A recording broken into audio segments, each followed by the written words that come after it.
Official reports from that winter mentioned unusually deep drifts along the service road that wrapped around the north edge of town. They described how plows struggled to keep the narrow lane open while wind filled every cut in the snow with fresh powder. Those same reports briefly noted a minor incident involving a maintenance worker who left his vehicle during a shift, then returned shaken and unwilling to finish the route. Before we begin, tell me, where are you listening from and what time is it there?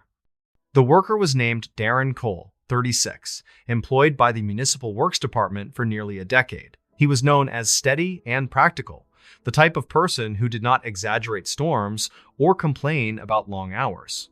He had driven that same service road for years without treating it as anything more than another lonely part of his nightly routine. That particular week, 2 heavy systems arrived back to back, dropping more snow than the town usually saw in an entire month.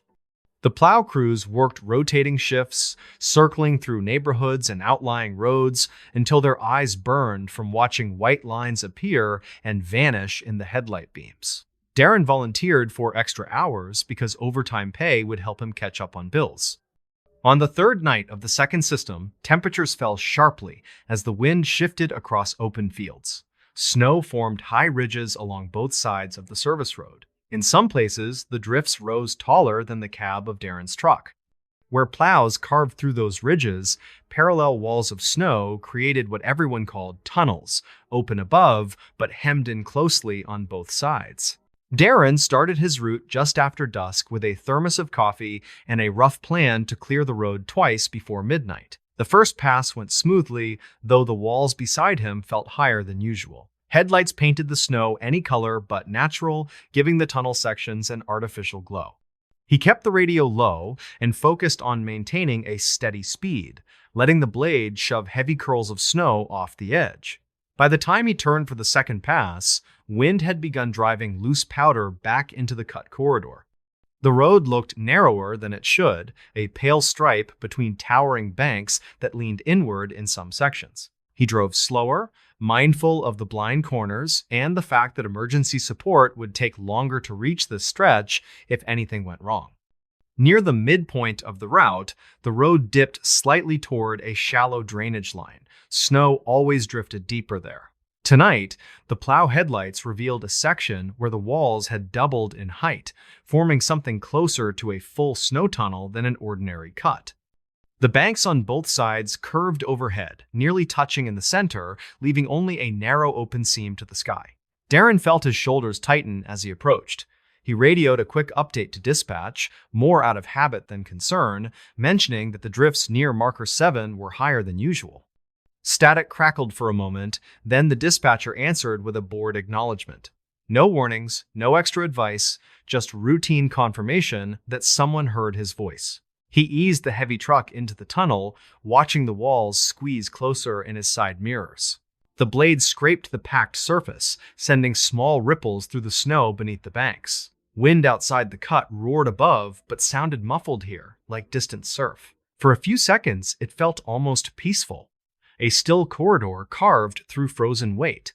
Halfway through that section, he felt a faint thump under the truck floor, as though the vehicle had passed over something soft and buried. Not a rock, not ice, more like compressed snow hiding a small void. The plow shuddered slightly. Darren tightened his grip and scanned the road ahead. The surface looked flat, with no visible obstacles. He slowed the truck and listened. At first, he heard nothing beyond the engine and distant wind. Then, a new sound reached him, subtle enough that he might have dismissed it as imagination if it had happened once. It came as a low, steady rush, like someone breathing slowly through parted lips, carried on air that should have been perfectly still. The sound seemed to come from somewhere ahead, inside the tunnel itself, not from the engine bay or the cab. Darren turned down the heater fan and the radio. The interior grew quieter. The breathing sound became more distinct. It was not his own. His breath came short and visible in front of him, while the other sound kept an even rhythm that did not match his pattern. He stopped the plow completely, letting the engine idle. The breathing continued. It seemed to come from the right side at first, somewhere inside the snowbank. Then it shifted, pulling closer, moving to the left side, as if something unseen moved along the wall just outside the truck. He could not understand how that was possible given the density and depth of the drift. He raised the plow blade, shifted into neutral, and cracked his window slightly despite the bitter air. A blade of cold cut across his face. The wind above the tunnel howled, but inside the cut, the air lay nearly still. The breathing sound slipped through that stillness more clearly now, slow and deliberate, echoing faintly between the high walls around him. It sounded like a person crouched only a few feet away, drawing each breath with careful control, neither struggling nor relaxed. Each inhale carried a faint rasp, like air moving past dry throat tissue. Each exhale emerged steady and measured. Darren felt the hair on his neck rise. The tunnel ahead looked empty in his headlights. The walls were smooth except for the layered cuts from earlier passes. He called dispatch again, voiced lower than before, and mentioned that he might have an obstruction in the tunnel near marker 7. He did not say breathing. Something in him worried about how that would sound over the radio in a storm. The dispatcher asked whether he needed additional units or tow assistance. Darren hesitated, then said he would step out and check the tunnel on foot first. He killed the plow lights to let his eyes adjust, leaving only the parking lamps on. The tunnel dimmed, losing its harsh edges. The breathing paused, then resumed, now sounding closer to the left front of the truck. He opened the door, the hinges groaning softly, and climbed down into snow piled nearly to his knees. The cold slammed into him, biting through insulated clothing. Standing on the road surface, he listened before moving. The breathing did not stop. It floated along the length of the tunnel, neither ahead nor behind, neither clearly left nor right, as if the entire corridor itself exhaled. He took a cautious step forward, boots crunching on compacted snow. The sound remained steady. No footsteps accompanied it, no shuffling, nothing except that slow, oddly patient rhythm. He shone his flashlight along the banks. The beam revealed tight layers where plow passes had cut through old storms. The wall on his right rose above his head in solid white mass. No holes open there, no caves or hollow pockets large enough to hide a person. He crossed to the left side and pressed his gloved hand against the surface. It felt firm and very cold, with no give. The breathing grew louder. It did not seem to come from inside the snow when he touched it. Instead, it vibrated faintly in the air between him and the wall, like a sound produced in a narrow throat of space just beyond what the light revealed. He took another step forward, then another, following the sound toward the darker center of the tunnel where the open seam of sky thinned. At the midpoint, he stopped. The breathing now surrounded him equally from all sides, impossible to place. He turned in a slow circle, flashlight beam sweeping. There was no one there. No figure, no animal, no other vehicle. The plow truck sat behind him, idling quietly, exhaust swirling weakly into the cold. The world beyond the tunnel looked like open night and drifting snow. Inside, the air felt unnaturally focused, as though something listened back. He spoke aloud without planning, asking whether anyone was there and needed help. His words sounded too loud in the tight space, bouncing off the snowbanks in dull echoes. For a brief second, the breathing stopped completely. The sudden absence made his stomach tighten more than the sound itself had. The silence stretched longer than seemed natural, as if something were considering a reply. Then the breathing started again, closer. This time the rhythm changed. Each inhale arrived slightly faster, each exhale carrying a faint shaking quality, not quite a tremor, not quite laughter. He took a step backward, then another. The sound seemed to follow, matching his retreat without moving through any identifiable point in space.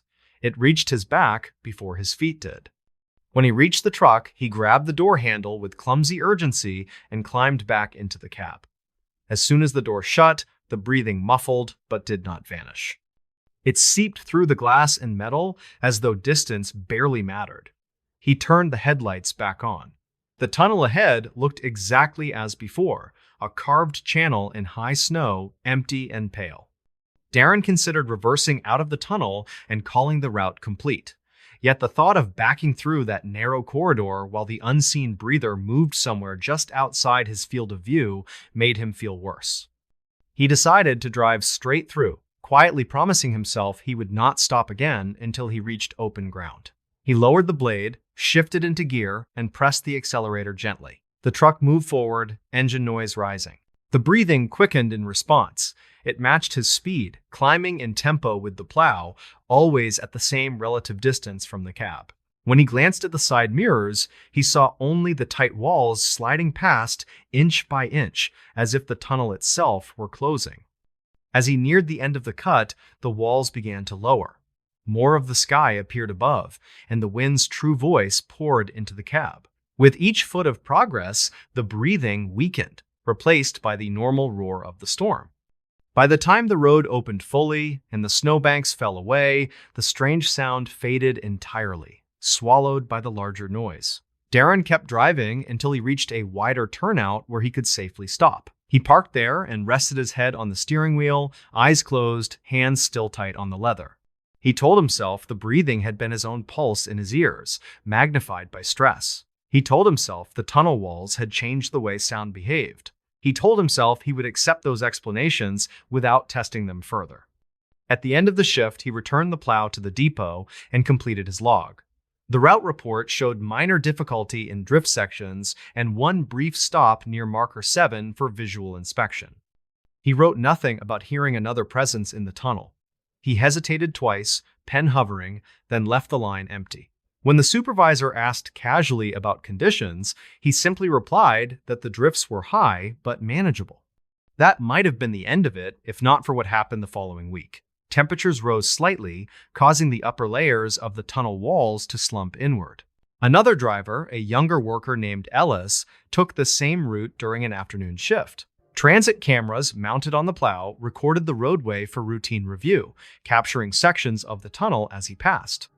When maintenance staff later checked some of that footage for unrelated reasons, one brief segment drew attention. As the plow entered the deepest part of the drift, the audio channel picked up a low rhythmic sound layered beneath the engine. It did not match mechanical patterns. A technician isolated the frequency and played it back at higher volume.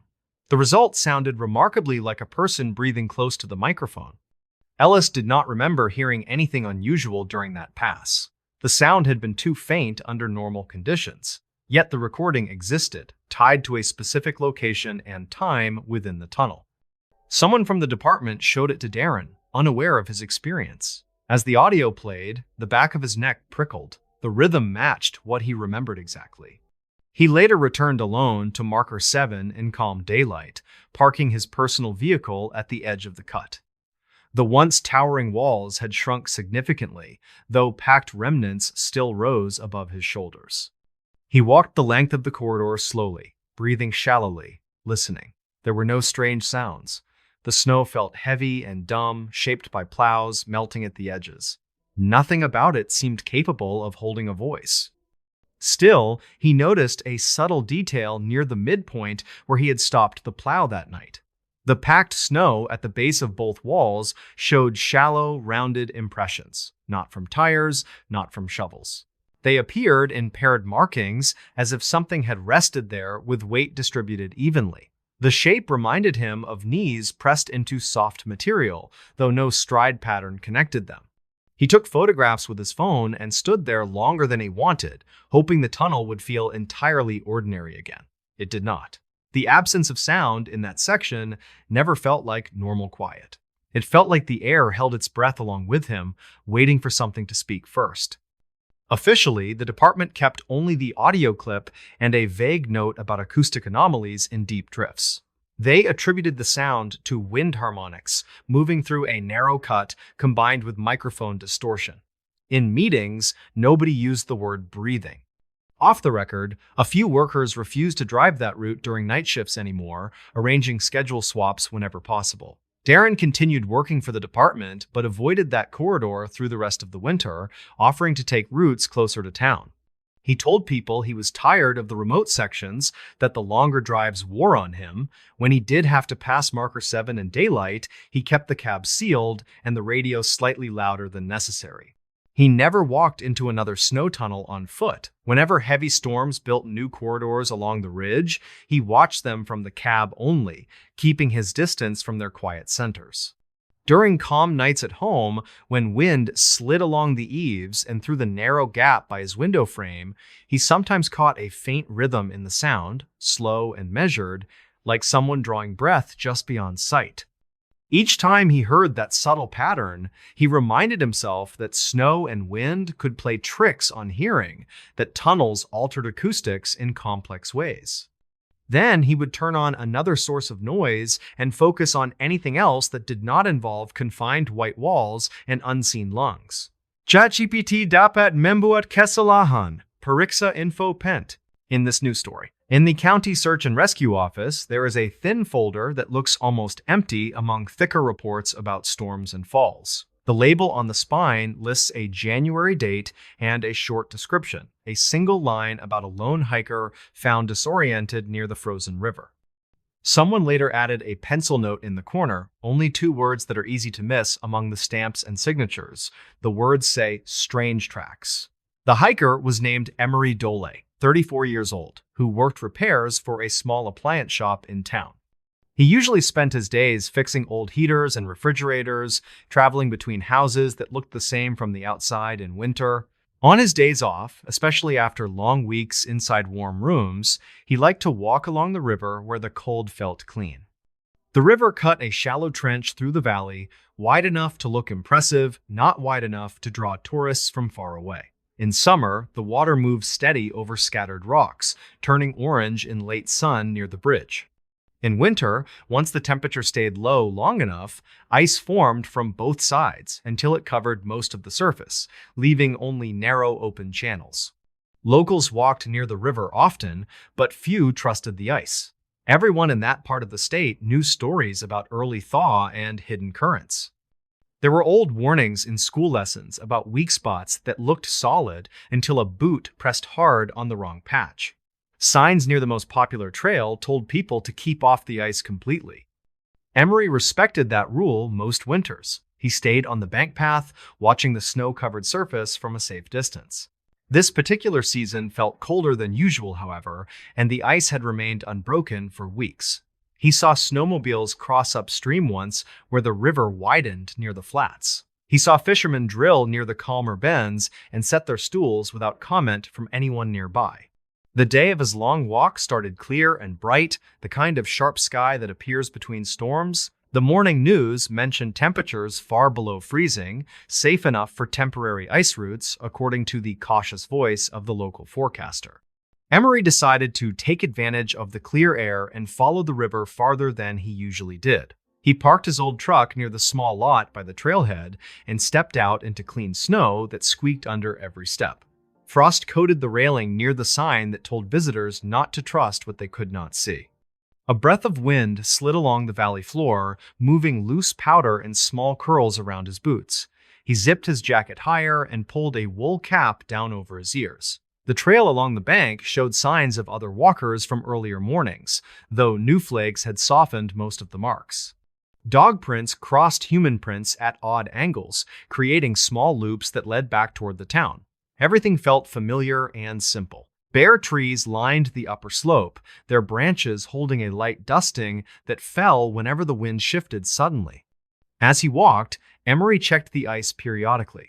Farther from the bridge, where the river slowed, the surface looked pale and solid. In some stretches, thicker snow covered everything, but near bends where wind had cleared the crust, he could see the dull blue of deep ice. He tested the edge with his boot once and felt unmoving support beneath thin powder. He told himself he would stay on the bank and enjoy the view. That promise lasted until he rounded a bend where the trail narrowed near a steep drop. Here, the bank rose higher above the waterline, and the path clung to the slope in a narrow shelf. Someone had cut steps years earlier, but winter erosion had stolen comfortable width from the route. Below that shelf, the river lay flat and still, its ice smooth and untouched between banks. The drop from the shelf to the ice was not far, maybe 8 or 9 feet, steep but manageable with care. Emery knew the safe thickness guidelines by heart, had heard them from older repair clients who had spent their lives near cold lakes and rivers. The conditions this week met every standard they had listed. He stopped there and listened. No one else walked nearby. The wind had eased to almost nothing. The only sound came from a distant crow and the faint creak of a branch somewhere above him. The idea arrived then, small and sharp, that walking on the ice here would be cleaner and safer than edging around the narrow shelf on the bank. He stepped closer to the edge and gauged the slope. Snow had drifted in small waves down the bank, making a sort of ramp instead of a drop. The angle looked steep, but not impossible. The ice below showed no dark patches, no thin lines, no open water.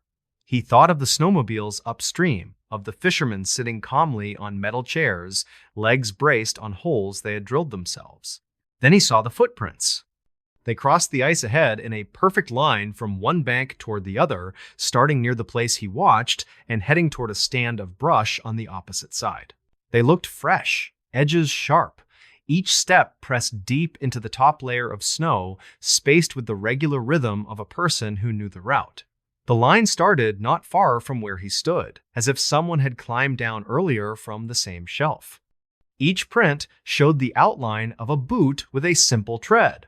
Not a heavy hiking boot, not a thick treaded work shoe. The pattern looked like a plain winter boot from any town store, narrow at the heel with a rounded front. There were no dragging marks, no signs of hesitation. Whoever had walked there moved with ordinary confidence. Emery scanned the opposite bank. He saw the brush cluster where the line seemed to lead, then the slope above it. No one moved along the trees there.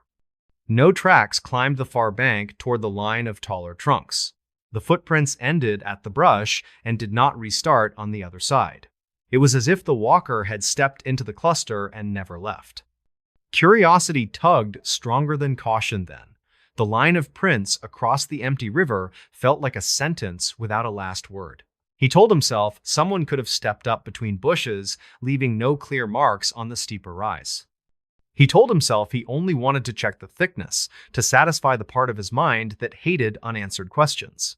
He eased down the slope slowly, keeping one hand on exposed roots and the other stretched to balance. Snow slipped beneath him in short slides. At the bottom, he stepped carefully onto the ice, right foot first, then left, testing for any give. The surface felt solid, colder than the air above, a flat, heavy plain under thin powder. He stood there a moment longer, listening for any hollow sound, any crack forming from his added weight. Nothing answered, except his own breath and the tiny crunch of snow under his shifting boots. Straight ahead, the footprints waited, the first one only a few steps away. They looked deeper now from this close angle, the edges casting tiny shadows where late sun filled the valley. He stepped into the line and followed. Each print fit his stride reasonably well. He did not place his boots exactly on them, but used them as marks. There was something strange about seeing a solitary path like that. No second line beside it, no dog prints running ahead, no dragged sled. The person had crossed alone, leaving only this neat row of marks as proof. As he walked farther from the bank, the world changed in ways that surprised him. The sound of the town behind him faded completely. Even the faint rush of the hidden current below seemed muted by the thick ice. The valley felt wider from this lower position, the sky stretching farther over the bare trees. He noticed how quiet his own steps became when he landed inside previous depressions. Halfway across, he stopped and turned slowly in a full circle. His own trail from the bank now formed a second line, angled slightly where he had descended, then joining the older path. The prints appeared clear and sharp behind him. Ahead, the single line continued toward the brush on the far bank, unchanged. There were no other marks on the ice in any direction, just those two paths crossing open space. He told himself this was exactly what he expected. Another person had crossed earlier, reached the far side, and climbed up in a way that left no visible pattern from this distance. This was not a mystery, just winter and snow and depth. The inner pull that had led him onto the ice relaxed slightly, replaced by a cautious satisfaction. He took a few more steps forward. The prints ahead had a certain character. Some pressed harder at the heel, some more evenly distributed. In one, the toe cut deeper into the snow, as though the walker had pushed off with more effort. The spacing never changed much for long, which suggested a steady pace. This was someone who knew exactly how far the opposite bank lay. Emery began to wonder idly about the person. Perhaps they were a local who used the ice as a shortcut to reach a distant farmhouse. Perhaps they were another walker tired of the narrow shelf along the bank.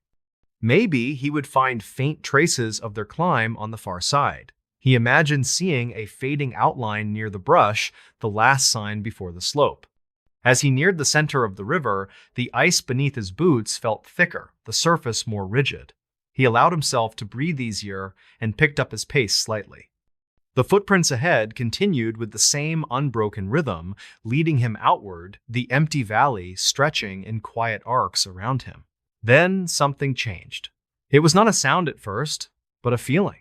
The hair at the back of his neck lifted, and the air seemed to thin above his shoulders.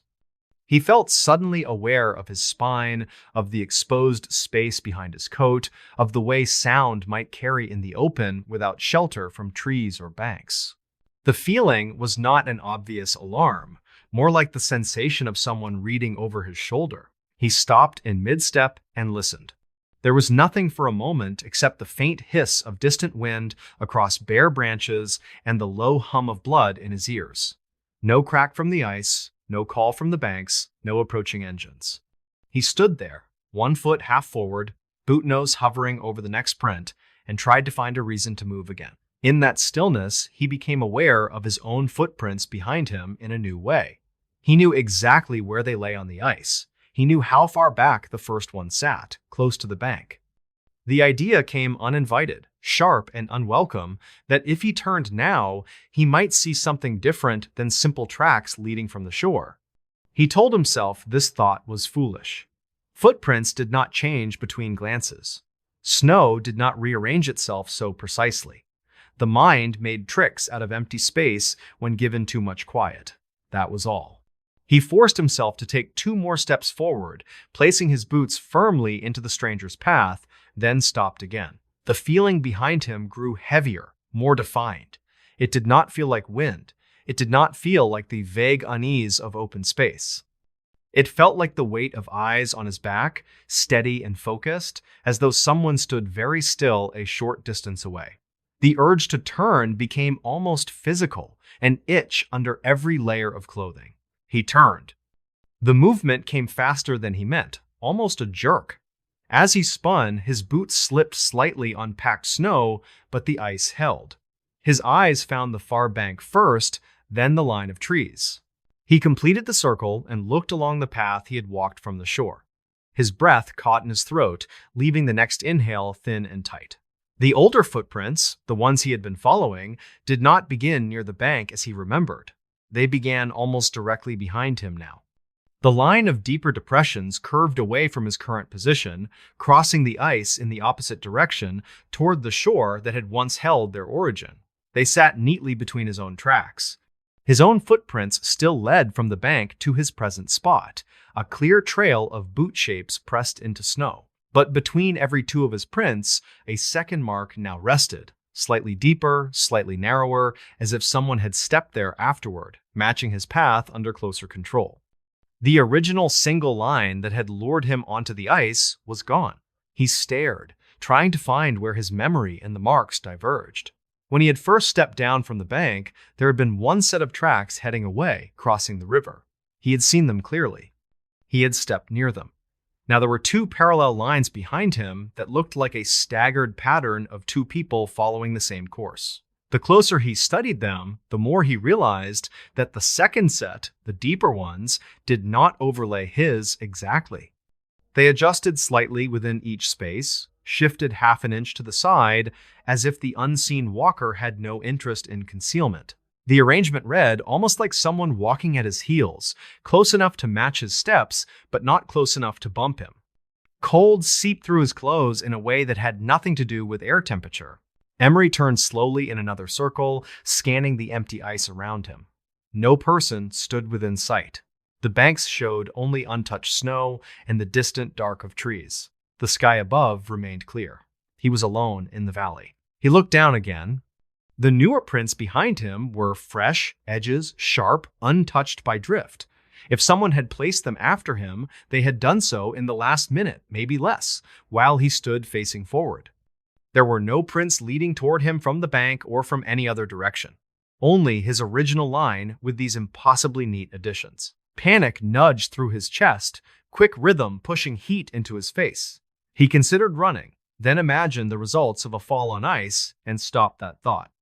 Instead, he forced himself to take one careful step back toward the bank, choosing to place his boot in his own earlier print. The move felt like stepping into a mold of his foot, a small comfort in an open system that had lost all sense. He took another step, then another, counting under his breath to anchor his mind. With each movement, he listened for sound behind him, for breath, for clothes, for anything that might belong to a person walking where footprints said a person should be. The only sound remained the faint grind of snow crystals under his soles. He did not look over his shoulder again until he had retraced 10 steps. When he finally turned, the pattern had changed once more. Now, the stranger's prints did not fill the spaces between his alone. They formed a continuous line that ended 2 steps behind his current position, the last mark slightly deeper than the others, as if weight had lingered there. His own older prints lay ahead in a distinct track, leading toward the bank without alteration. It looked exactly like someone had followed him from the center of the river to this spot, stopping when he stopped, remaining just out of reach. The distance stayed the same between his back and the last print. The invisible follower had not gained on him, had not fallen behind, had simply mirrored his retreat. Emery felt something inside him settle with a new clarity. The question was no longer whether the ice was safe or whether he had misremembered the first line of tracks. The question now was whether he could accept what he saw and still move without freezing in place completely. Staying on the ice any longer felt like an invitation to experiments he did not understand. He made a decision then. He would not turn again until he reached the bank. He faced the shore and fixed his eyes on the dark line where snow met frozen earth. The distance looked much longer than it had when he first stepped down. He forced his legs to obey, muscles tight, steps measured. He followed his old prints exactly, feeling the slight depressions under each boot, trusting the path that had already held his weight once. Behind him, the air remained very quiet. He felt it there, that presence at a fixed distance, as if a cold thought walked at his back. It did not feel closer, yet it did not feel gone. He resisted every urge to speed up, knowing that panic on ice led to broken bones and thin tragedies in winter reports. Instead, he counted each step and matched his breathing to the numbers, making his body follow a simple pattern. When he reached the place where his trail first met the edge of the bank slope, the world changed again. The ice ended under his boots, replaced by the angled snow he had slid down earlier. He felt the difference through his soles. The texture softened, the angle changed, gravity returned in a new direction. He took 2 more steps and reached for the roots near the top. Only then did he allow himself to turn. The tracks on the ice ended at the spot he had just left. His own prints formed a clear line from the bank down to that point. Behind them, slightly offset, a second trail matched each step, ending 2 strides away from the current edge of the ice. There were no prints farther out now, no evidence of a starting point for the unknown pattern. The middle of the river looked unmarked beyond that final cluster. He saw something else as well. The last in the stranger's line, the print nearest him, was deeper than the others and slightly longer, as if whoever had stood there had shifted weight forward against an invisible rise. The image formed in his mind without invitation, a quiet figure standing there, watching him climb, stopping when he left the frozen surface. He scrambled up the slope without grace, hands digging into snow and dirt, knees scraping against hidden roots. At the top, he stumbled onto the bank path and did not stop until he reached the thicker trees beyond. Only then did he turn back one final time and look down at the river. From that higher angle, the tracks formed a pattern he would remember long after winter ended. 2 lines rose from the center of the ice to the place where he had left, never crossing, never separating by more than that fixed, unnerving distance. The path might have belonged to 2 people walking in single file, one never quite catching the other. Emery stood there, chest heaving, and tried to find any normal explanation. Wind might have carved odd shapes in snow. Drifts might have shifted, altering his memory. Light on flat surfaces might have fooled his eyes. He repeated these guesses in his head, one after another, but none sat comfortably. The prints had looked too sharp, the alignment had felt too deliberate. He turned away and followed the bank path back toward his truck. At the trailhead, he met a pair of older anglers hauling gear from their car. They greeted him with casual remarks about the good ice and asked how the river looked farther along. He opened his mouth to talk about safe thickness and quiet stretches, the language he usually used. Instead, he heard himself tell them clearly that the ice felt uncertain, that some sections should be avoided. They joked lightly at first, then noticed his expression and sobered. One of them said he had heard strange sounds there once, groaning under clear skies when temperature remained steady. The other mentioned seeing drifting shapes at dusk that never resolved into people or animals. They shrugged and promised to stay near the launch, not because of his story, but because caution fit their age.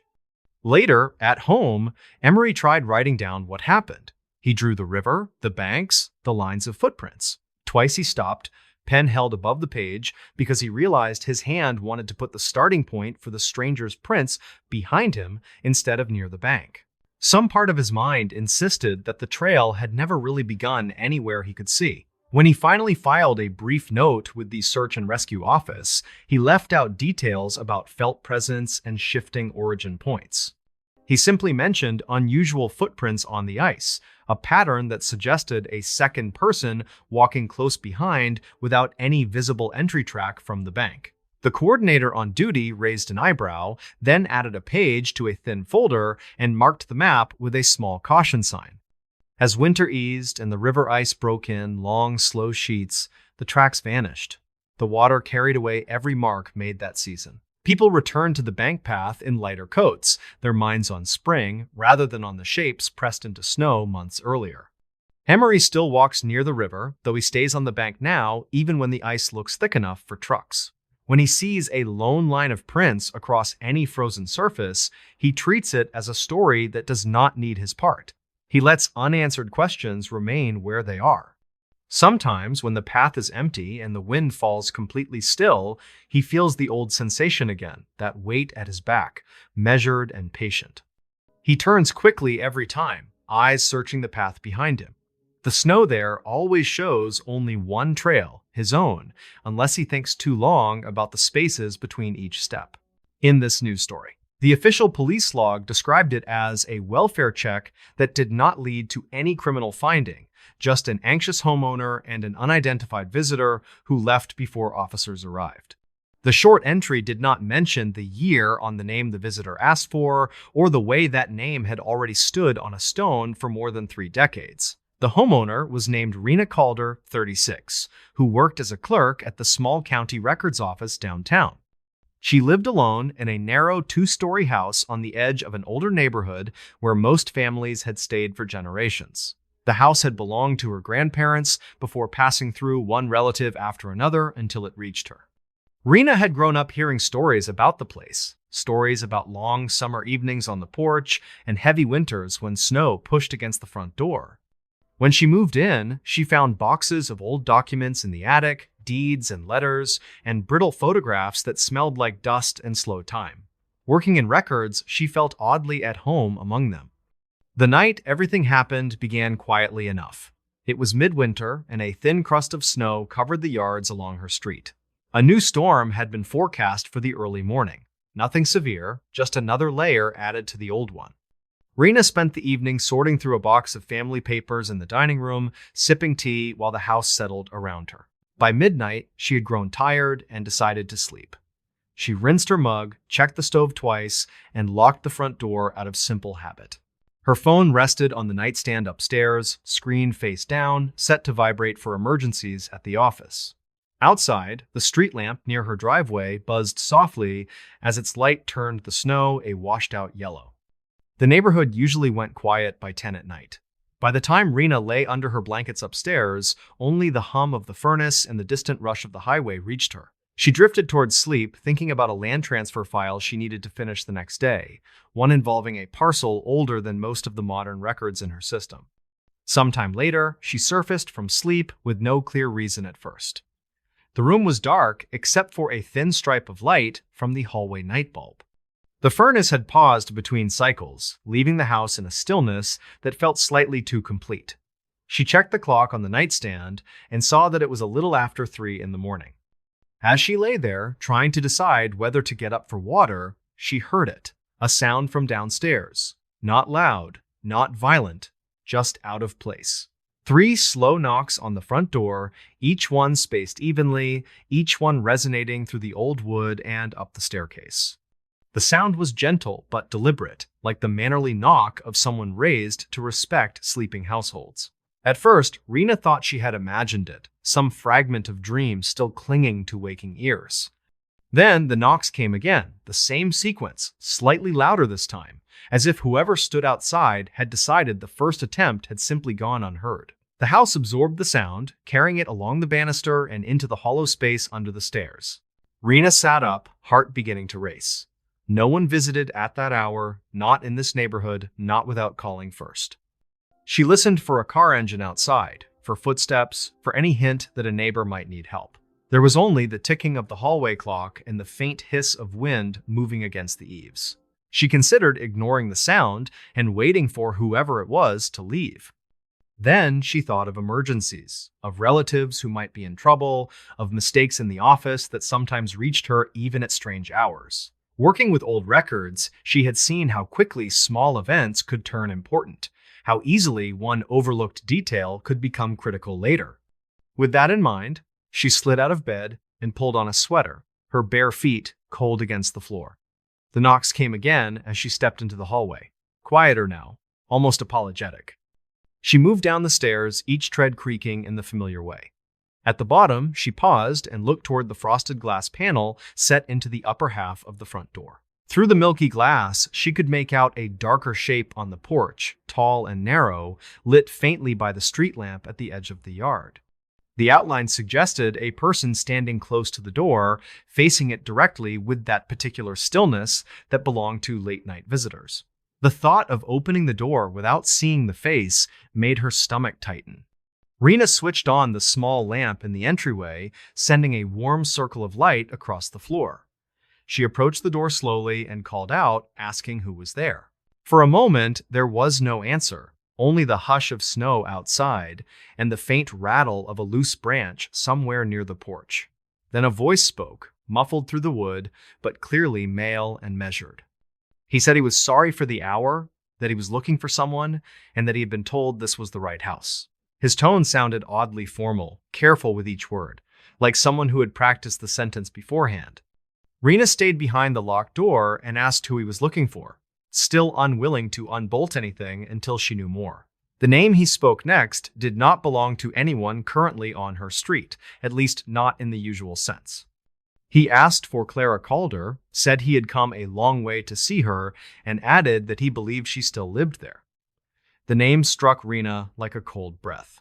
Clara had been her grandfather's older sister, a woman who had died long before Rena was born. For a second, she thought she had misheard. The old glass, distorted sounds as well as shapes, and sleep still clung to her mind. She asked him to repeat himself.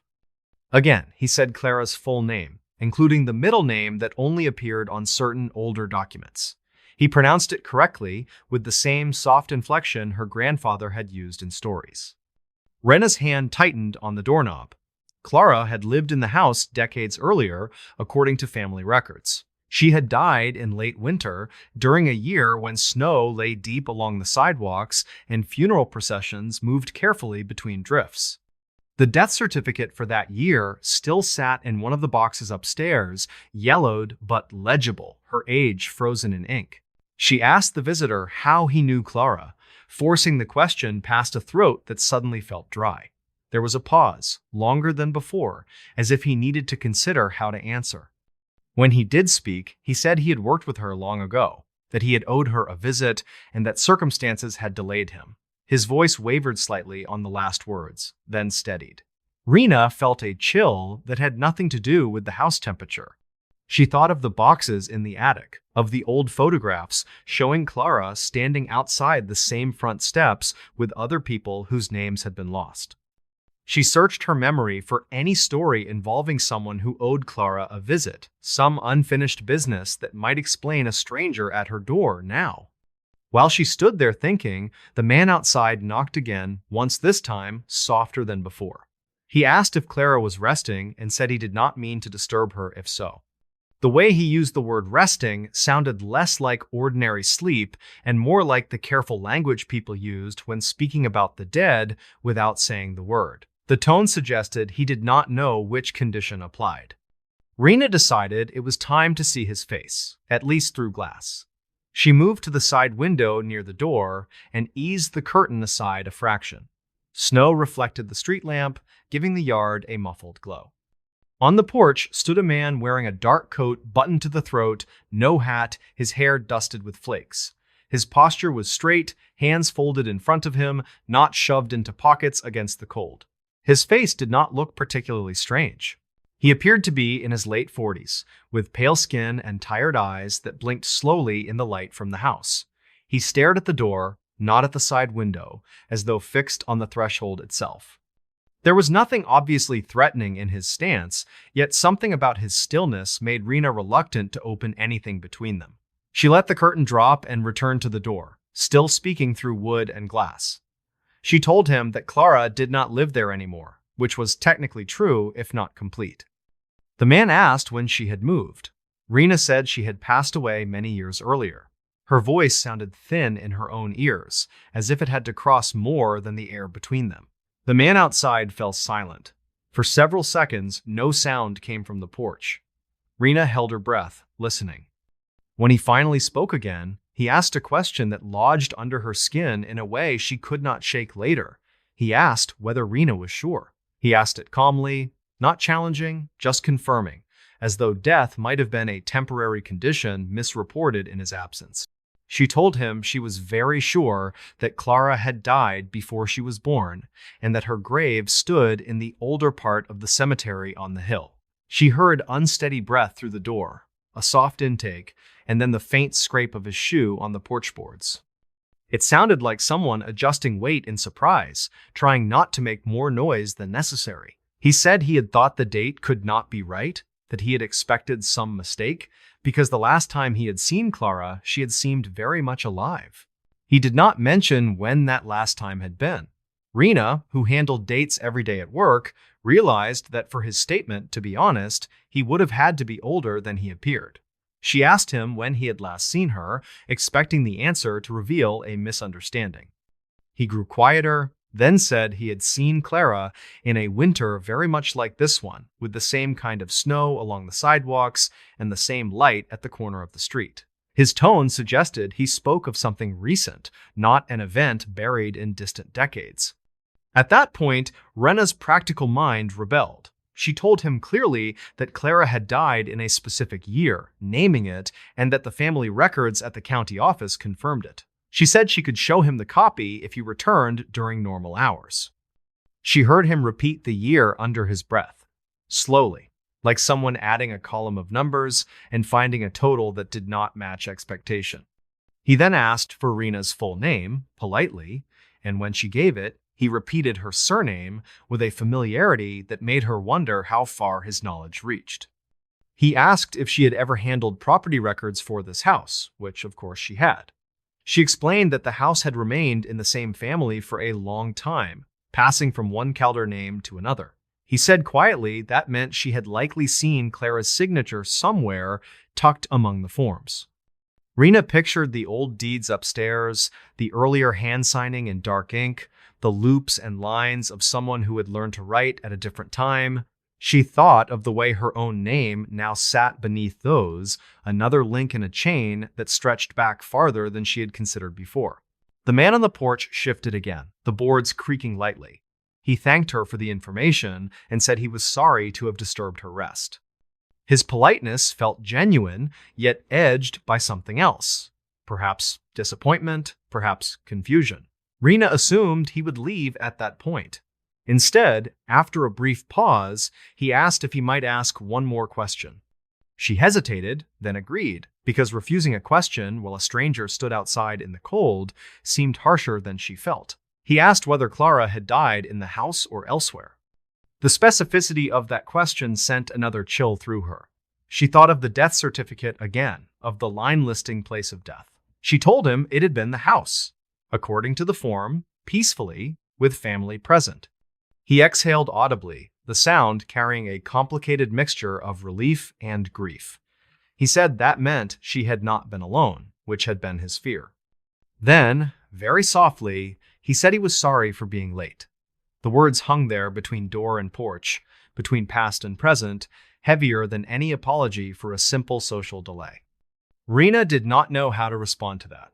She suggested, cautiously, that if he had known her, he might consider visiting the grave instead, and perhaps leaving something there. The suggestion felt odd even as she made it, like advice given in reverse. He seemed to consider it, then said he would try to find the place when the roads allowed.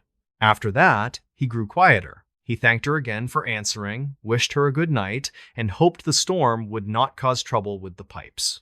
The specificity of that last comment, the mention of pipes, made her glance toward the kitchen where an old radiator clanked sometimes in very cold weather. It sounded like something a former resident might recall. She heard his footsteps move away from the door, slow and measured, crunching through the thin snow on the porch, then along the walk. She moved back to the side window and lifted the curtain a second time, expecting to watch him cross under the street lamp toward a parked car. The yard lay empty. The street lamp cast its pale circle on undisturbed snow. No footprints marked the walkway where she had just heard steps. She stood there for a long moment, brain racing to find plausible solutions. Perhaps she had misaligned the sound and the sight. Perhaps he had already left the edge of her view. She went to the front door, keeping the chain latched, and opened it just enough to feel cold air rush in. The porch showed one set of prints near the top step, leading toward the door, but none leading away. The snow on the walkway ahead retained no sign of anyone having crossed between the porch and the street. The surface was smooth except for an earlier line from her own mail retrieval before bed. She closed the door, heart pounding, and locked everything again with hands that shook more than they should have. Upstairs, the clock ticked toward 3:30 in the morning. Rena did not sleep again that night. She made tea and sat at the dining table, the box of old papers still open from earlier. When dawn finally lightened the window, she brought down the folder containing Clara's records. She found the death certificate, traced the lines noting place and date, then looked at an older letter from a man whose name she did not recognize. The letter, written in neat, careful script, mentioned a delay in travel, some unspecified trouble in another town, and an apology for missing a planned visit during a hard winter. It addressed Clara directly and promised that as soon as conditions improved, the writer would come and see her at the house. The date at the top of the page matched the year and season of her passing. The signature at the bottom matched the surname the stranger had given at the door when she asked gently who was calling for Clara. The first name was smudged, yet the letters she could see aligned with the syllables he had spoken through the wood. The ink had faded, but the intent remained clear, preserved in the curl of each line. Later that day, still unsettled, Rena called the non-emergency number and reported the nighttime visitor. She described the conversation in practical terms, focusing on the fact that a stranger knew an old family name and asked questions about a woman long dead. The responding officer took notes, promised a patrol car would pass the area more often, and suggested it might be someone with confused memory. When he filed the brief log entry, he mentioned only that a homeowner had reported unknown person at the door in early hours, no forced entry, no threats, no grounds for further action. There was no place on the form to note the missing footprints or the matched handwriting on a letter older than the officer's own career. In the weeks that followed, the storm faded and routines returned. Rena continued working with land records and old files, but she found herself glancing more often at names and dates, noticing how many promises had been delayed or broken across winters. She visited the cemetery once with fresh flowers and a copy of the letter folded in her coat pocket. She stood by Clara's stone, reading the carved years, and placed the flowers carefully where snow had begun to recede. She did not speak aloud, unsure whom she would be addressing if she did. On the way back to her car, she looked once toward the hill where the older plots faced the town, imagining figures walking paths long after visiting hours ended. At the house, she began keeping a notebook near the door, a habit drawn from her office work. In it, she wrote the time of the knock, the details of the conversation, and the lack of tracks where tracks should have been. She wrote down the way the stranger had said he was late, the way he had asked if Clara had died alone, the way he had asked if Rena was sure. Since that night, whenever she wakes unexpectedly around 3 in the morning, she lies very still and listens for sound from the front steps. Most of the time, there is nothing beyond the ordinary creaks of an old house in winter. On rare nights, when the wind dies completely and the street lamp hums with a slightly different tone, she thinks she hears a faint, polite knock, once far away, where the past and present share a thin wall. In this new story, the official incident report from that winter described a stranded vehicle, whiteout conditions, and 3 adults found walking toward the wrong direction. The deputy wrote that they were mildly hypothermic, disoriented yet responsive, and that all 3 insisted they had seen a light ahead. In the space on the form reserved for additional observations, he added a short note stating that no building stood within sight of that road. What he did not include was the way all 3 described the same detail: a single square window glowing inside the storm. The driver was Lena Harrow, 33, who worked as a night nurse at the regional hospital in the valley below. She had finished a long shift of winter respiratory cases and agreed to drive 2 coworkers home, saving them a bus transfer. One coworker was Mina, a respiratory therapist on her first year at the hospital, the other a technician named Jared who lived uphill. Their route took them along the ridge road that climbed away from town, a stretch known for drifts and sudden fog. Plows had passed earlier, leaving high walls of snow along both sides, turning the lane into a narrow corridor whenever wind picked up. Lena checked the forecast before leaving, saw a storm band on the radar, and decided they had enough time to make the drive. The first part of the climb went smoothly, the road wet but visible, trees on either side dusted with fresh snow that reflected headlights. They were halfway up the ridge when wind shifted hard, carrying a dense curtain of flakes across the pavement and erasing the center line. Lena slowed, tightening her grip on the wheel, while Mina pointed out the faint glow of the next reflector post along the shoulder. Within minutes, visibility dropped to a few car lengths, the world beyond their headlights flattening into a shifting sheet of white.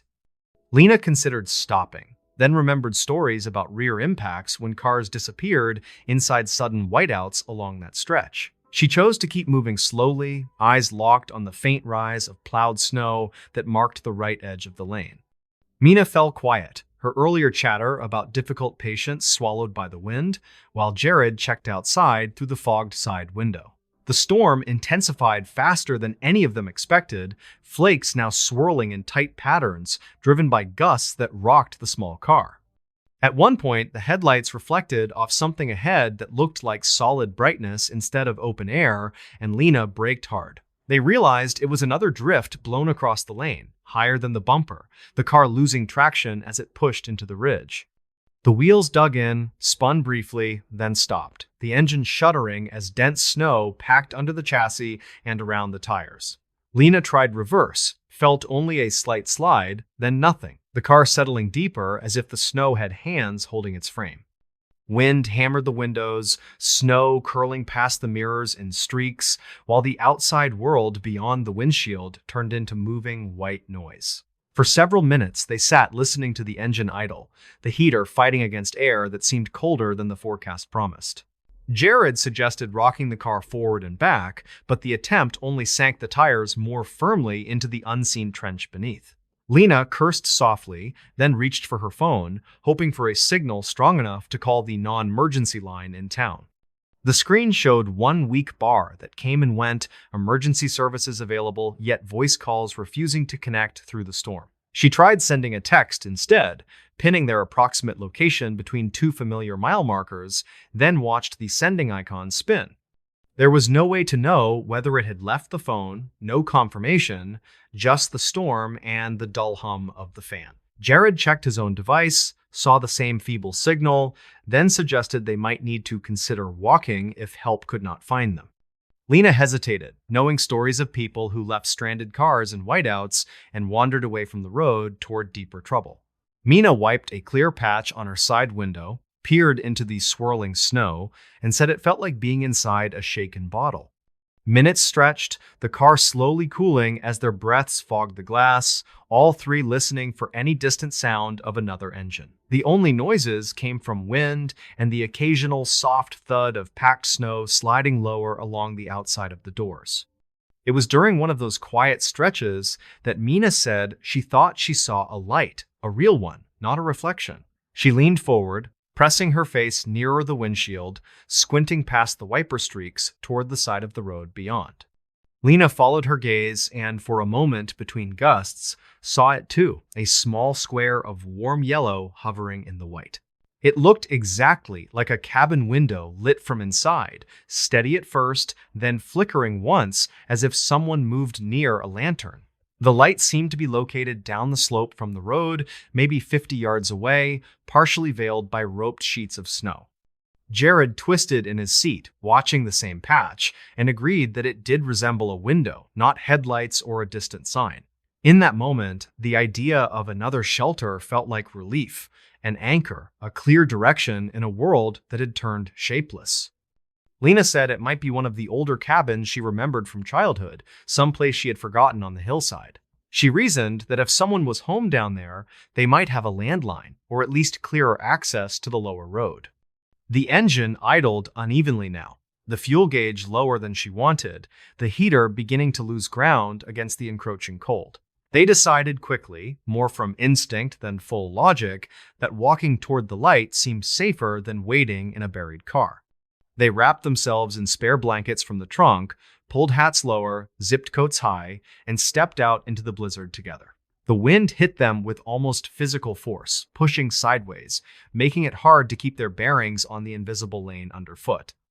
Lena locked the car, an automatic gesture that felt absurd here, then held her keys in one pocket as if they still mattered. The three of them moved to the shoulder, boots sinking into uneven snow, heads bent against sharp flakes cutting their cheeks. The light faded briefly as a gust swept through, then returned, still in the same spot, beckoning between gaps in the swirling white. They used it as a reference point, angling their bodies toward it, careful not to drift too far along the road or down the slope. The plow ridges felt like walls beside them, offering momentary shelter whenever the wind shifted, their sides slick with newly packed snow. Every few steps, Mina asked whether Lena still saw the light, and each time, Lena confirmed, though it sometimes blurred at the edges. It never vanished entirely, only dimmed and brightened, pulsing gently like a living thing breathing behind the curtain of the storm. They reached a point where the road shoulder gave way to an unseen drop, the slope beginning under their boots with little warning. The light now appeared slightly below them at a safer angle, and it seemed closer than before, as if it had waited quietly. Lena tested the snow with one careful step, felt the ground tilt but hold, then motioned for the others to follow her path. They descended slowly, using buried brush and occasional fence posts for balance, their legs burning as they pushed through thickening drifts. Wind funneled more sharply here, whipping around invisible obstacles, sending fine powder under collars and into sleeves with every gust. The light grew brighter, though no outline of a building appeared around it, just a square glow in the storm, hovering at eye level. It illuminated nothing beyond its own shape, casting no beam on trees or ground, yet looking no less real for that missing effect. Jared muttered that he could not see any roof, any doorframe, anything that might hold a window in place on this hill. Lena told him to keep moving, insisting the rest of the structure would appear when they were close enough that visibility simply hid it. Mina stumbled once, catching herself on a snow crust that collapsed beneath her glove, her heart leaping before Lena grabbed her arm. They paused to catch breath, chests heaving, snow sticking to their lashes and scarves, then pushed onward toward the unwavering yellow square. At some point, the slope leveled unexpectedly underfoot, snow depth decreasing slightly, the ground feeling packed as if walked on many times. Trees loomed in shadowy shapes around them, branches coated in ice. Their forms suggested more by absence of snow than by clear lines. The light hung just ahead now, at a height that would match a window in a small one-story cabin facing uphill. Yet there was still no visible wall around it, no siding, no corner, only the rectangle of glow floating against darkness and snow. Lena raised one gloved hand, expecting to touch glass or frame when she reached the last few steps that separated them from the light. Her fingers met nothing, slicing through cold air that felt slightly warmer with a faint, dry sting that made her eyes water. The light did not shift when her hand passed where a wall should have been, remaining where it was, unaffected by her approach. Mina reached out too, more cautiously, moving her hand around the edges, searching for some physical surface that might be simply invisible. Her hand traced a rectangle of air, finding no wood grain, no metal edge, no glass, only a sensation of static across her skin. Jared circled to one side, squinting, trying to see if the light had any depth, any hint of a lamp behind a transparent pane. He reported that from the side it looked flat, like a picture hanging in the air, always facing them regardless of their angle. The three stood very close now, close enough that if this had been a real cabin window, they could have peered through easily.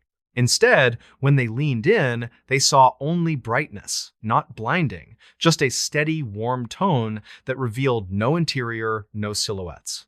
The snow around them quieted slightly, as if the immediate air within a few steps of the light had grown thicker, muffling outside sound. For several seconds, none of them spoke, their breaths visible, mixing with the faint steadiness of the rectangular glow suspended between trees. Then, Lena heard something beneath the quiet, a muffled resonance, almost like the sound of voices leaking through thick walls in an old house. It reminded her of working night shifts near closed rooms, hearing someone talking behind a door without catching words, only cadence and rhythm. She asked the others if they heard anything, and Mina nodded quickly, saying it sounded like people speaking very softly in another room. Jared closed his eyes and listened harder, brow furrowed, then said he thought it sounded more like a radio, low and slightly distorted. All three edged closer again, driven by equal parts fear and curiosity, hoping for any clear phrase that might prove this belonged to people. Instead, the hum of not quite words grew stronger, yet never resolved into language, circling around sense without touching it directly. Lena felt a sudden unease, deeper than cold and exhaustion, the feeling of being noticed by something that had not noticed them before. As that thought formed, the light flickered, once sharply, then steadied, the brightness dipping briefly as though a hand moved before it. The murmur of almost voices stopped dead, leaving an emptiness so abrupt that she felt pressure in her ears, like a sucked-in breath. Then, from somewhere behind them, rather than ahead, came a new sound that made all three turn at once, hearts stumbling in their chests. It was a horn, short and familiar, the clipped pattern of a vehicle alert used by local deputies when approaching stranded motorists. Up the slope, through thinning snow, headlights cut across the whiteness not from where they had come, but from another angle along the road. The beam swept across the hillside, catching trees and drift edges, briefly illuminating the three of them standing in an open patch. Lena turned back toward the light, intending to point it out, to signal the deputy that help was already waiting down here. The glowing square had vanished completely, leaving only dark trunks and snow, no trace of yellow, no lingering afterimage in the storm. In its place lay unbroken snow, shallow but undisturbed, no sign that anyone had ever built anything on that small level patch. They climbed toward the approaching vehicle, legs shaking now from more than effort, while the deputy rolled down his window and shouted. He asked what they were doing off the road, why they had left the car, which he had found half buried in a drift. Lena could only point back toward the darkness they had left, words tangled, breath puffing as she tried to explain about the cabin. The deputy swung his beam across the slope, eyes narrowed, seeing nothing but snow and trees, no tracks beyond the ones they had made. He herded them toward his truck, bundled them inside, and radioed the tow service, all while stealing glances toward the hillside. Later, at the station, when they had warmed enough to speak without shaking, all three told the same story in separate rooms. They described the light unequivocally as a cabin window, its shape, its height, its steady flicker, and the feeling of warmth near it. They also all agreed on one final detail. though it never made sense on paper, the sense that the light had been waiting. The deputy drove back up the ridge road next day with another officer, standing where they said the light had floated in the storm. In daylight, the slope showed no signs of construction, no old foundation stones, no cut ground, only natural curves under trees and snow. County records confirmed that no cabin had ever been permitted on that section, not in recent years, not in any of the older maps. People in town later suggested common explanations: a distant porch filtered strangely through snow, a reflection from a plow, tricks of tired eyes. Lena accepted those ideas in conversation, nodding, letting the talk move on, yet none of them matched what she remembered from that night. In her memory, the light remains square and steady, hovering at the right height, bright enough to guide, close enough to touch. She remembers reaching for a solid wall that was not there, feeling the air hum under her glove, sensing something on the other side. Since then, whenever heavy snow begins to fall and the ridge road turns into a corridor of whirling white, she avoids that stretch. If she must drive it, she keeps her eyes fixed on the lines the plow left, refusing to search the darkness beyond for another window. In this new story, the sound jolted Mara awake on the sagging couch, where she had fallen asleep watching weather updates and half listening to wind. Her neck ached from the way she had curled against the armrest, and for a second, she thought the ringing was the television. Then she realized the screen glowed black and silent. The cords of fairy lights along the curtain were off, and only her phone sounded. It lay on the coffee table beside an empty mug, vibrating toward the edge with each sharp burst of the ringtone she almost never changed. Mara reached over with stiff fingers and flipped it toward her, blinking away sleep as the caller identification glowed against the dim room. The name on the screen hit her so hard she felt the air leave her chest before any rational thought could form. It was Eli Caro, written exactly as she had saved it, the contact she had not touched since late winter the year before. The last time she had seen that name light up her phone, he had been buried under a clean layer of snow and flowers. Her first thought now was that the phone must be wrong, some software glitch or stray data resurrecting old calls from the log. Yet the green button brightened with each ring, and next to the name sat a number she knew better than her own. She had memorized it years earlier, back when Eli still called from motel rooms and road stops, complaining about coffee and broken heaters. The number should have been dead by now, along with the phone they had lowered into the grave tucked inside his jacket. That part had been her idea, a foolish kind of comfort, giving him the device he had carried everywhere during long winters on the road. She had watched the casket descend, knowing the phone inside would never light again, the battery fading into cold nothing under frozen earth. Now it lit her screen, insisting on presence, each ring stretching longer than it should, as though waiting for her to finally answer. Mara did not move at first, her hand hovering above the table, body tense under the thin blanket still wrapped around her legs. Outside, wind pressed snow against the window in soft thuds, and somewhere nearby a plow bladed past, its orange beacon leaking faintly inside. The phone kept ringing, the sound too bright for the dark room, until the familiarity of the name finally pulled her thumb forward. She did not remember deciding to answer, only the sudden quiet click as the ringing cut off and the line connected. For one suspended moment, she heard nothing. Only the faint background hush that meant a call had gone through. She expected to hear the automated carrier message telling her the number was not in service, some mechanical voice explaining a technical impossibility. Instead, she heard breathing in her ear, soft and steady, as if someone sat close enough to fog a window between them. It was not the fast, anxious rhythm she had grown used to in the hospital, not the irregular pattern of a machine. The breaths came slow and even, drawing in slightly longer than they left, with a faint hitch on every third exhale. That hitch made her think of Eli instantly, because he had breathed like that after long drives, complaining about cold air hitting his lungs. Mara swallowed hard and forced herself to speak, though the word felt fragile when it left her mouth and crossed the distance. She said his name, very quietly, simply to test whether the sound would bounce back as an echo or vanish into the hiss. The breathing stopped for 2 heartbeats, and she realized she was holding her own breath, waiting for anything that might answer. Then the line crackled, a dry, weathered sound like two pieces of ice grinding past each other under the top layer of snow. A voice followed, rougher than memory, but familiar in its bones, as if dragged upward through something heavy before reaching her ear. He said her name the same way he always had during late calls, soft at the beginning, a little laugh pinned at the end. She shut her eyes as hard as she could, feeling tears press against her lids, every part of her insisting this was impossible. There had been the crash on the county road, the black ice, the twisted truck, the call from the deputy with the flat voice.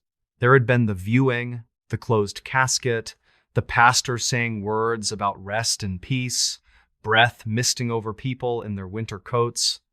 There had been dirt on her boots afterward, the cold numbness of returning to an apartment full of his scattered things and unreturned messages. No voice should cross from that distance to the small rectangle in her hand, yet it continued, her name repeated more clearly every time. She forced herself to breathe again and said his name one more time, louder now, feeling the room tilt with the effort. This time, he answered with a sentence she could not fully catch, as if part of the sound slid sideways through static before reaching her. She heard something like asking if she was cold, asking if she could hear him well enough, his consonants frayed at the edges. Mara sat forward on the couch, the blanket sliding from her knees, every muscle focused on the small device pressed to her ear. She asked where he was, which came out sounding like a plea, the question strangled by the knowledge that the answer could not exist.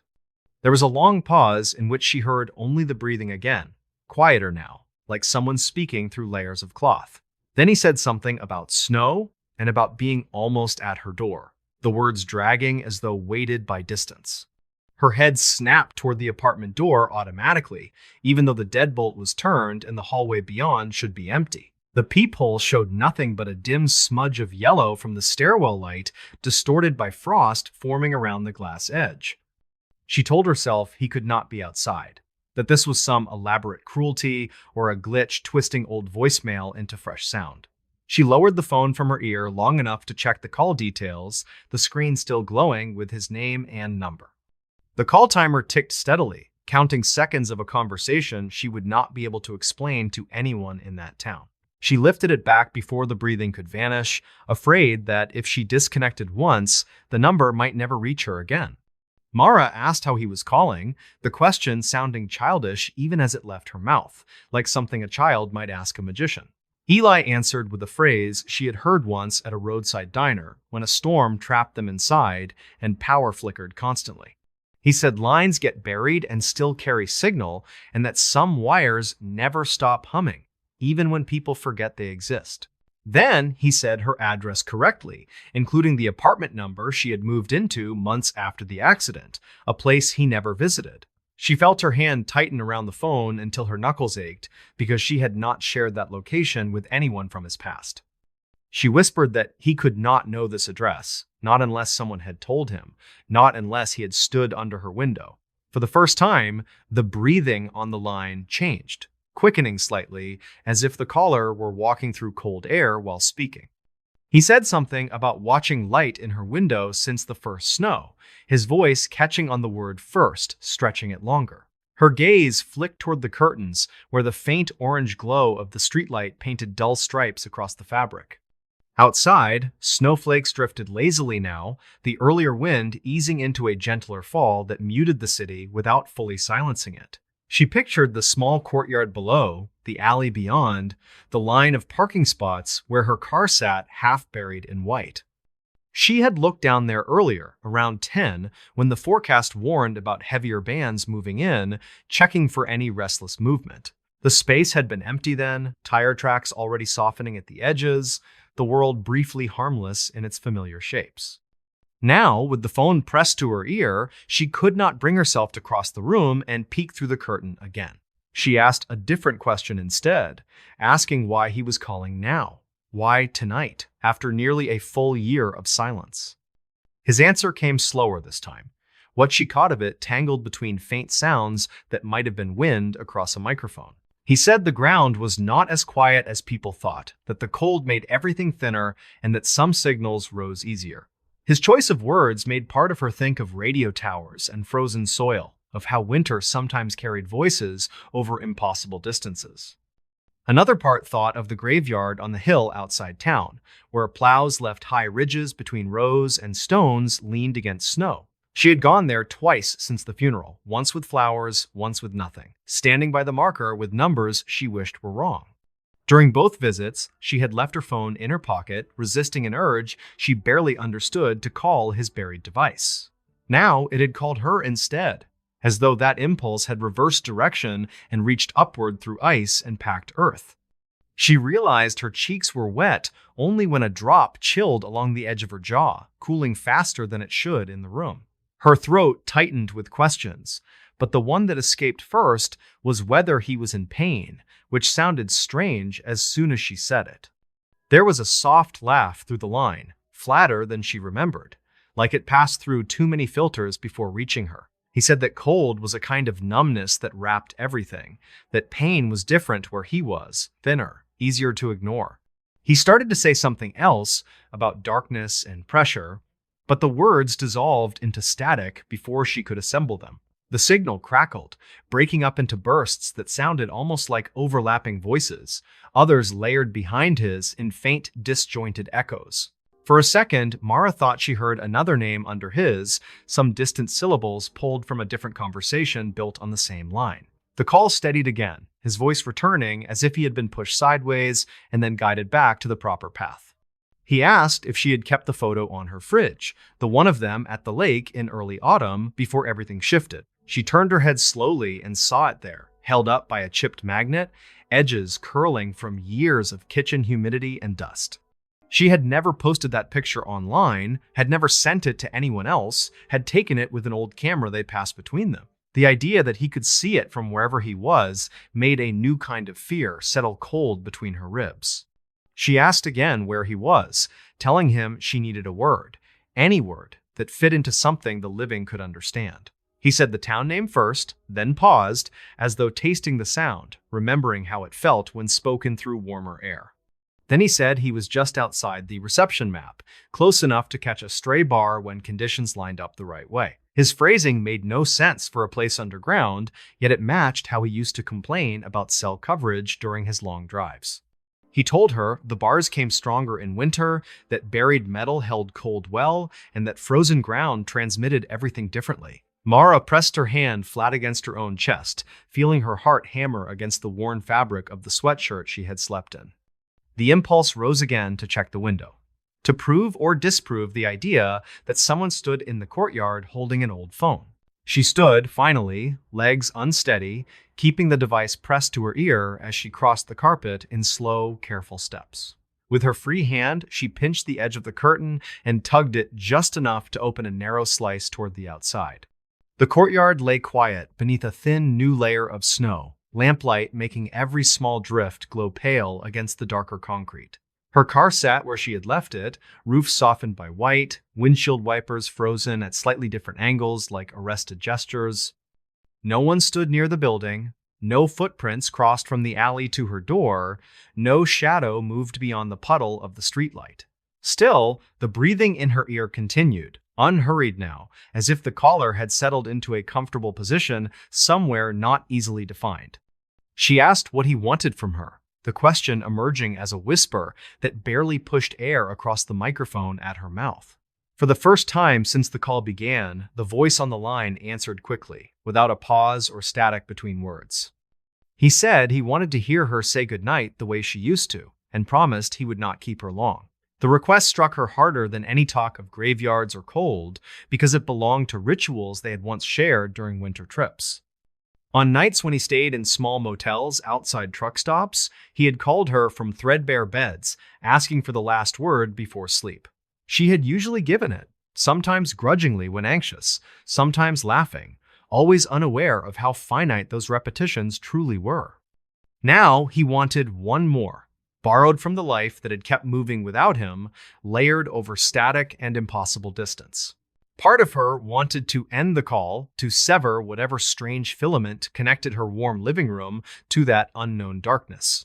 Another part believed him, believed that if she said the words, he might drift farther from her, perhaps toward rest that sounded peaceful. She steadied her voice and said goodnight, using his name at the end, shaping it carefully so no syllable could be mistaken. For a heartbeat, nothing answered. Then he repeated her words back softly, as if testing how they sounded on his side now. The breathing grew fainter, like someone walking away down a long hall, each step pulling the sound farther from the microphone. He said thank you in a tone she could not quite recognize, neither fully his old warmth nor fully the flatness of the earlier laugh. Then the line clicked, not with the digital tone of a call dropped by software, but with a small mechanical finality she felt in her teeth. The screen returned to its neutral homepage, the call log marking the connection as just another entry with a simple duration count. Her thumb hovered over the number, instinct urging her to call back, despite everything concerning signals and distance and buried devices. She pressed it, unable not to, and raised the phone again while the digital tones pulsed into the sleeping network of the town. The call did not ring even once. Instead, the carrier message answered immediately, a bright, apologetic voice stating that the number was no longer in service. Mara tried again and heard the same message, the same polite finality, making her feel as though the network itself had closed a door. Later that week, shaken but needing solid ground, she drove to the small office of the carrier listed under the number in old paperwork. There, a clerk pulled up the account and confirmed that the line had been deactivated months earlier after the last unpaid bill expired. The record showed no active forwarding, no recent activity, nothing except a final disconnection note that matched the date she vaguely remembered. When she asked whether a deactivated number could place an outgoing call under strange conditions, the clerk smiled uncertainly and shook his head. He explained that once a number was fully released, it could not ring through like a normal line unless reassigned to a new customer. She asked whether anyone new had been assigned that same sequence yet, and he checked twice before confirming that it remained inactive in their system. Mara thanked him and left, her head buzzing with the bright shapes of office lighting and the flat certainty of the clerk's voice. She drove past the cemetery on her way home, unable to stop herself from glancing toward the hill where snow lay between crooked stones. The plow mounds along the entrance had hardened into dirty ridges, and the road beyond them curved out of sight behind bare trees. She did not turn in. Not that day. Not with the phone sitting heavy in her pocket like a small, unanswered question. At night, back on the couch, she scrolled through her call log until she reached the midnight entry, thumb resting on Eli's name. She listened to the faint hum in her apartment, the refrigerator cycling, the distant traffic, the wind moving softer now along the building. Then, without quite knowing why, she opened a new contact note and wrote the date of the call and one simple sentence beside his name. She wrote that some numbers stay buried, and some do not stay as quiet as people expect when the snow returns and midnight comes. In this new story, local safety records for winter recreation at Heron Lake mention only one serious incident during the year the ice changed. The report lists a structural failure near the center, an unexplained pressure ridge, and scattered damage to equipment. It does not mention what several witnesses claimed to see crawling out of the opening before the surface froze again. Heron Lake sat a few miles outside a small northern town, ringed by spruce trees and low, rocky hills. In summer, the shoreline filled with campers and anglers, their voices carrying over the water late into the evening. In winter, the lake belonged mostly to locals who trusted the ice more than visitors ever did. One of those locals was Merrick Halden, 37, who worked maintenance for the county utilities department. He checked shoreline gauges, inspected the old pump station, and occasionally helped clear the rough access road. On weekends, he ice fished with his older cousin Lisa, using a portable shelter and a small heater, spending hours in quiet conversation over drilled holes. The winter, everything happened, arrived colder than usual. Weeks passed without a proper thaw. The town measured record-low temperatures several nights in a row, while frost crept farther across windows than residents remembered. Heron Lake froze early, with a thick, clear sheet that developed layered snow on top as storms moved through. By mid-season, the ice measured well over the minimum safe thickness, according to Marek's drills and notes. He logged numbers in a small, waterproof notebook, careful with every reading.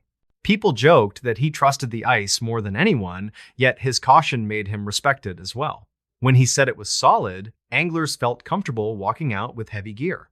On the last weekend of January, Marek invited Lisa and two friends to join him for a late afternoon trip. They loaded their gear into his truck, drove across the plowed access road, and parked near the public launch. The sky sat heavy and gray, with low clouds that flattened the light in every direction. Air temperature hovered just below a painful level, and wind remained strangely still. They walked out along a path of old boot tracks and sled lines. The ice beneath the snow groaned occasionally, deep and distant, normal in such conditions. Marek paused every few yards to check for changes in tone. He heard nothing that worried him. Near the center of the lake, where the snow lay thinner, he chose a spot and marked it in his notebook. They drilled 3 holes, set lines, and opened the small shelter. The heater sputtered a few times before catching, spreading a modest circle of warmth. Lisa unwrapped sandwiches, while Marek logged the ice thickness, which read thicker than the previous week by several centimeters. Everything about the afternoon looked and sounded ordinary. Around dusk, a light snow began falling, small dry flakes that drifted more than dropped. The surface outside the shelter took on a slightly blurred appearance, as though viewed through frosted glass. Marek checked his watch and considered packing up early. The wind remained low, though a subtle pressure seemed to press down from the heavy sky. The first sound came from somewhere beneath the ice, a long, low crack that rolled under their feet like distant thunder. The shelter floor vibrated once, then stilled. Marek and Lisa exchanged a glance. They both knew that frozen lakes talked, shifting under temperature changes. They listened for follow-up pops. None came. A few minutes later, another sound arrived. This one felt sharper, closer, more localized. It was not the long, wandering crack of normal stress. It sounded like something deep below had pushed straight upward in a single, sudden movement. The ice under their boots jumped slightly. The heater rattled. One of the rods tipped. Marek moved outside the shelter for a better sense of direction. The falling snow muttered softly against his hood. He stood still and listened. For a moment, there was only muffled quiet. Then he felt a faint tremor under his soles, followed by a short series of clicks beneath the surface, as though something were flexing a trapped joint. Lisa stepped out beside him, her breath showing in quick bursts. Marek pointed toward a darker patch several yards away, where snow cover looked thinner and the underlying ice more visible. Even through the soft flakes, he could see faint lines radiating from that area, like tiny spokes developing around a center point.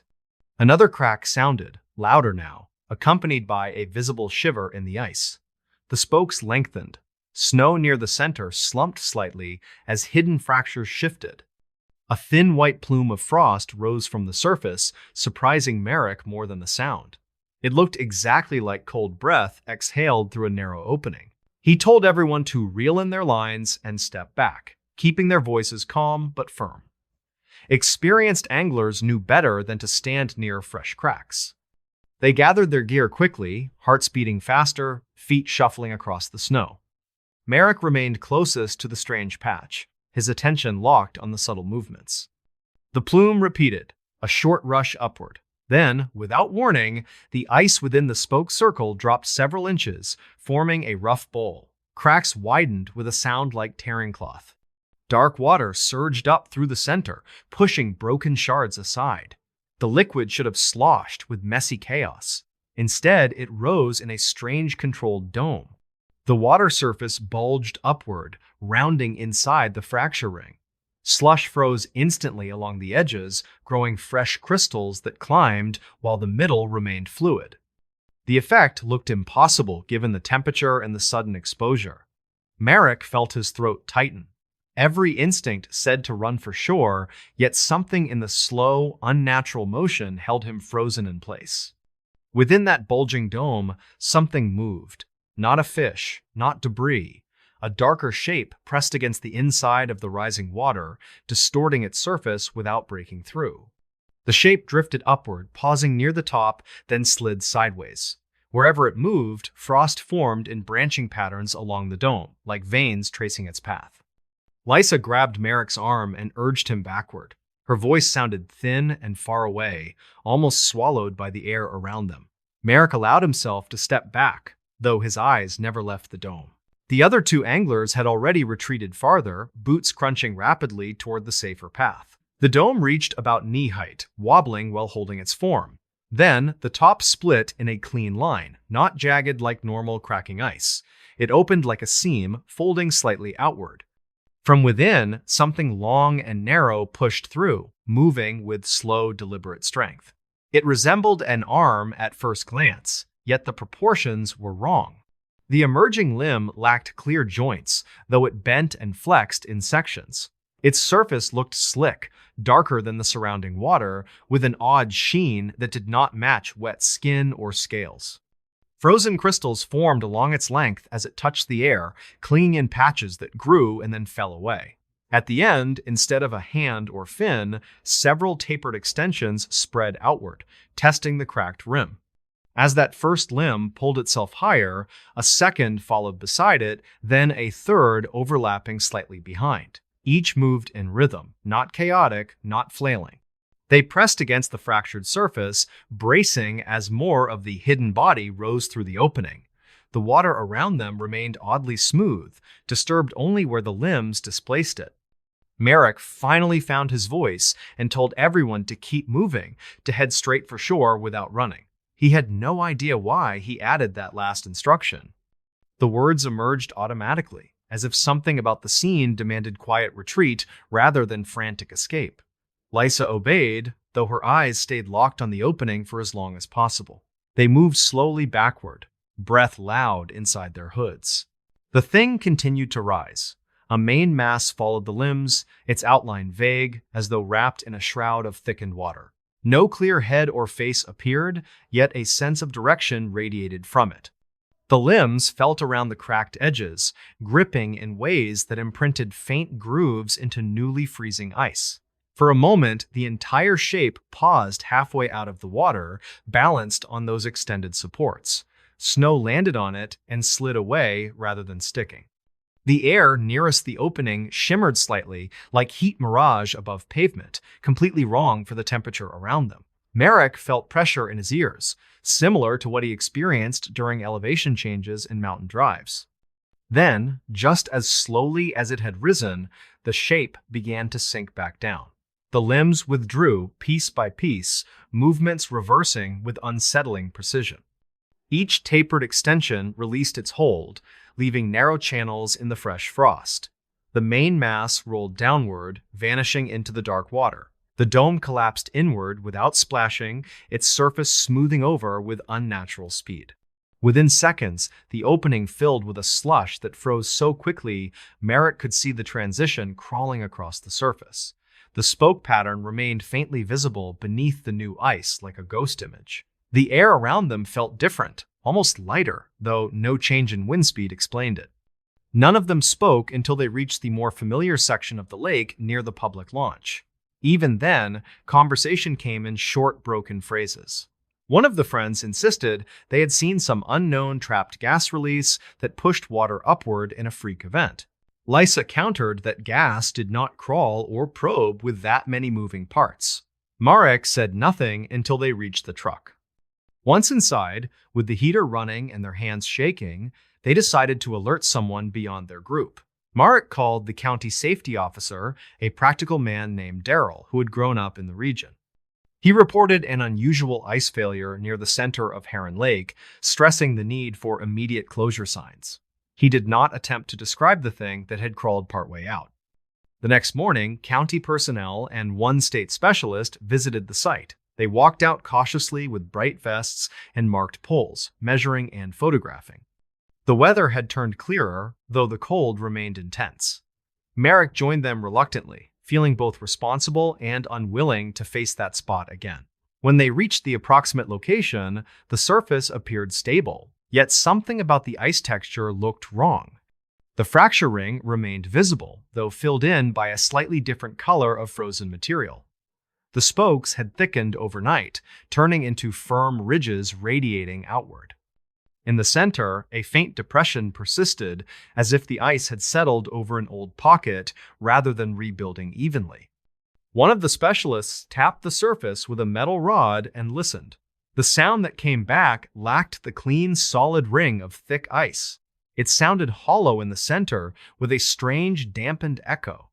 He ordered everyone to stay clear of that area until a more detailed assessment could be completed. Temporary warning markers went up around the site.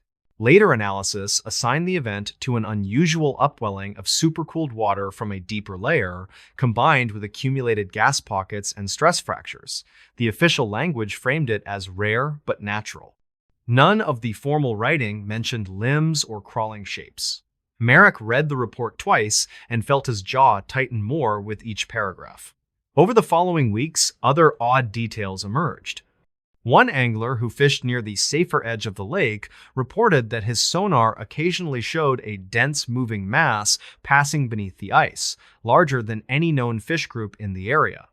Another resident mentioned seeing a brief vertical plume near the center during a calm afternoon, like a breath surfacing through a closed mouth.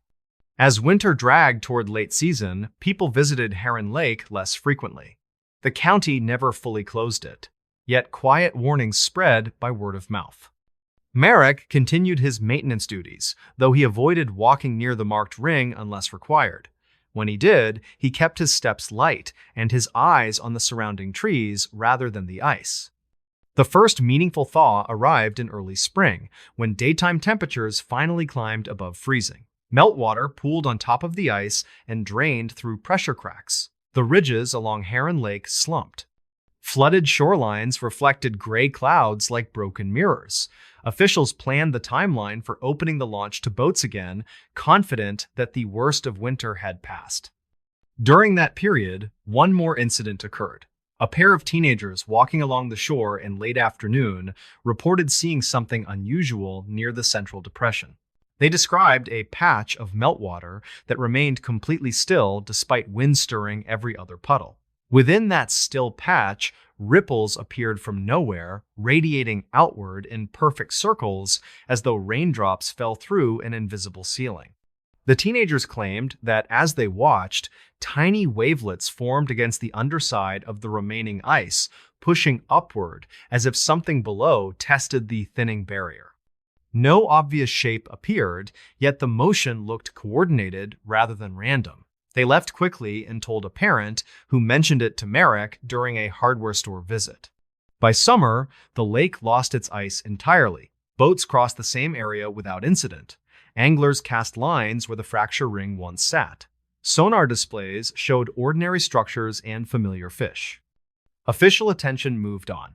The incident settled into local talk as one of those strange winter stories that older residents shared with new arrivals when snow returned. Merrick never fully accepted the official explanation. He kept his notebook with the original thickness readings and sketches of the dome and the limbs hidden in a drawer at home. In it, he wrote down every later observation he heard about the lake, whether sonar, oddities, or strange ripples during calm weather. The pages filled slowly, each entry adding weight to the memory of that afternoon. He still visits Heron Lake for maintenance checks. When he walks the shoreline in late autumn, he watches the first thin sheets of forming ice with different eyes than before. He knows that under certain conditions, pressure and water can behave in unusual ways. He also knows that on one brutally cold day, when the lake cracked open, something used that opening with a purpose that did not feel accidental. When deep winter returns and the ice thickens again, locals sometimes mention faint booming sounds from the direction of the center, louder than normal shifting. Some talk about narrow plumes rising briefly during temperature plunges, like underwater exhalations. Most accept the usual explanations and keep their distance, trusting thickness charts and safety reports. Merrick continues to drill and measure, careful as ever, yet he no longer describes any ice as completely safe. In his mind, Heron Lake now holds more than cold water and trapped gas beneath its surface. It holds the memory of limbs that crawled out of a crack one evening, tested the air, and then deliberately sank back down, waiting for conditions he hopes never come again.